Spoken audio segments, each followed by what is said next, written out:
Hello, this is Andre Savoy, and I know that a lot of you had questions about some of the details about what we're doing, like how does it work and who are you doing with and what are the results, and you've asked to see some things.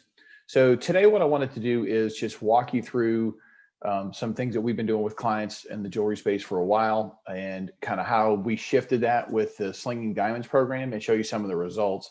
But this will kind of go through and answer some of those questions. So this first account I want to show you is one of our larger accounts, and they spend probably $15,000 a month on their digital ad spend. So you can see, just to get a look at what's going on here in terms of the goals and the performance of the site, that overall the site's converting it at 31%, which is crazy. But the reality is this client is tracking a lot of different activity. They're tracking appointments scheduled, clicks on a map, they're looking at location pages visited. So there's a lot of good, valuable conversion activity, but it's not quite as narrowed down to kind of focus on engagement. So, and the other thing is within this conversion activity is that, we don't know, like when we go through this, it's really hard to tell like how much of this is service related, how much is this is fashion, how much is engagement, right? So, so that's really what we're doing with Slinging Diamonds is we're trying to take this kind of conversion activity and narrow it down so that we're really just focused on engagement rings. So this is one client who tracks probably the most amount of things that we have. This is another client, and they are tracking some less activities, as you can see. So their conversion rate is still great at over 6% for the website, but we're not tracking quite as many activities for them when we look at what's going on here. So again, this is, they do have an e-commerce component to this site, but strictly from a lead gen standpoint, we're narrowing it down closer with tracking less things for them. And then we have a third client, and this client is really just tracking form submissions. So, we had the initial clients here. He didn't want to track visits to the location page or how many times people had clicked on the web chat widget. So we're really, in this case, only tracking forms and phone calls. So it's very narrowed down, but you can see the conversion rate's lower. So this is why for each client that we work with, we have to kind of customize what we're tracking and what we're doing, because the conversion events that are meaningful vary for everybody. But at the end of the day, I like using this client as an example, because I know in this case that these 2.5% conversions are all people filling out forms or taking action. Now, what we still don't have from this is, because anybody can click on the form to book a consultation, we don't know if they want to book a consultation to see an engagement ring, a wedding band, a diamond, or if they're looking at a chain necklace that they want to look at, which is obviously a much lower price. So that's what we're getting into with Slinging Diamonds. So what I want to show you at this point is kind of what happens when we start. So what we've done, the main difference here is we have gone from trying to drive people into the website where they can take a bunch of different conversion activities and put them straight into a funnel. And the funnel is basically designed to catch them, to offer them specific options related to engagement rings only, and not everything else, not fashion, not service, not gold buying, none of that. So because it's a more focused funnel and landing page and offer, then we have a higher conversion rate on something like that. So I want to give you an example so that these clients that we're showing you, I want to kind of show you what's happening here. So this is the first client we put through the funnel. This is, they're actually located up in the Northeast, so they've got a really big market. So you can see we had a bunch of leads show up initially for this client and the cost per lead really varied. So you can see we're from $3 to almost $50. So we got really excited about this, but knowing that the size of the market for this client is really big, we wanted to see what happens when we tested it in a different market. So the next client that we brought in is in a Midwestern area. They're a significantly smaller market. And you can see that their cost per lead has been much different than what we saw initially. So you can see 40, 72, 80, and that's to be expected, because basically in larger metro markets, we're going to have a lot more people to pull from, an easier time finding leads than we will in smaller markets. The other interesting thing is that we've actually had clients come in now that strictly do custom. They don't do any kind of brands. They don't carry Veragio, Tacori, none of those. They really just do custom work. Well, that's even a different set of ads and a different set of metrics, because then we're really just looking for people at that point who want to have something customized. They don't want something off the rack. And we just started with that client, and we've actually got them out of the gate. You can see that their numbers are a little different as well.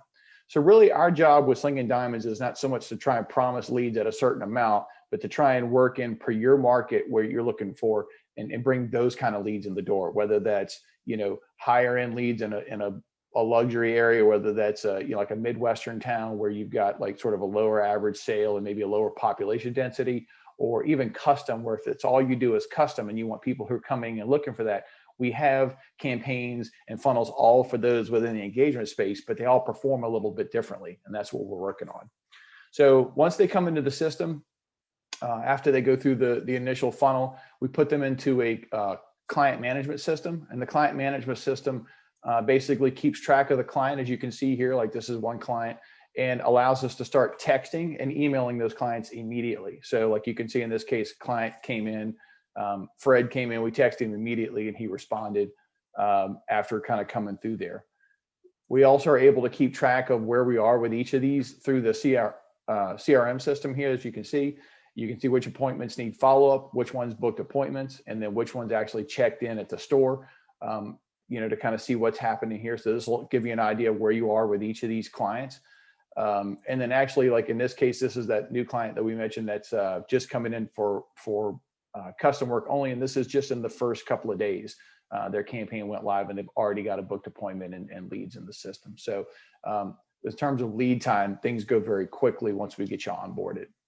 So just to kind of recap what we're doing with this, just as one last thing. So these are kind of the averages that we've seen so far as we've gone through the system, now that we've put more clients through it. So we've been kind of stopping at around the $1,500 ad spend mark, just to kind of recap and see from a testing standpoint what our numbers look like with these clients. But basically, like we've average has been about 40, from the ad spend lead that we had, and we've been averaging around $50. And just to kind of give you an idea of what that means is that, so, let's assume that out of the appointments that we have, that if you got 50%, they're going to ghost or not show up. And I know that's a common complaint with lead gen stuff, is that, the appointments never show up. So a portion of those aren't going to show up now. Great. So that's going to leave us with 20 consultation initially that we can track. And most of you that we talk with have told me that like you close at around a 50% rate.